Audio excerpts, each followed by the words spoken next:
ak jàmm mbokku internetu info Actubuzz moom arrestation bi nga xamante ni moom la ñu arrêté kii di Amadou Ba bu Pastef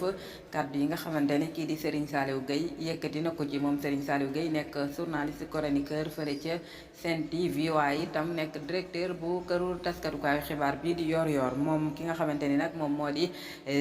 Amadou Ba bu Pastef dëkk ci Thiès bokk sax ci cadre yu parti bii di Pastef ginnaaw arrestation boo xamante ni ñii di waa DIC amal nañ ko ci moom muy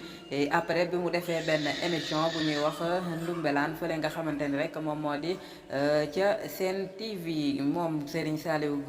Gueye nag yëkkati ci ay kàddu du xam le ni daal arrestation boobee nga xamante ni moom la ñu def jëmale ko ci ki nga xamante ni moom moo di membre bu parti Pastef bii di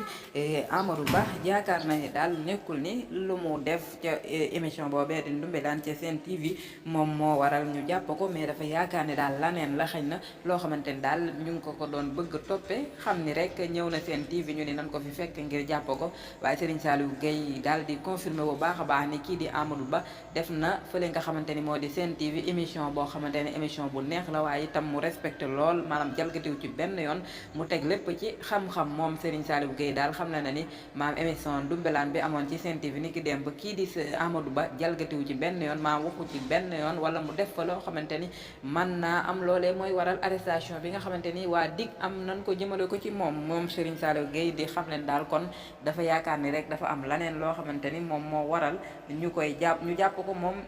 ki nga xamante ni moom moo di Amadou Ba waaye ginnaaw bi nga xamante ni kon ñoom xam nañ ne mu ngi Sen TV ñu ni nan ko fa fekk rek ngir jàpp ko wala ñu xaar ko bu génnee ñu jàpp ko waaye daal nekkul ni li nga xamante ni moo tax ñu jàpp ko ci émission boobee la bàyyee ndax moom si la bàyyi ko ndax moom kii di Amadou Ba jalgatiwul benn yoon wala sax manquéwul respect benn yoon kenn ci émission bi nga xamante ni doon na ko amal ni ki démb ci guddi muy émission ndumbelaan fële ca Sen TV jërë ngeen jëf yi leen di abonné ci Info Actubuzz ngir mën a am information yeneen yu fi bàyyi ko yu wér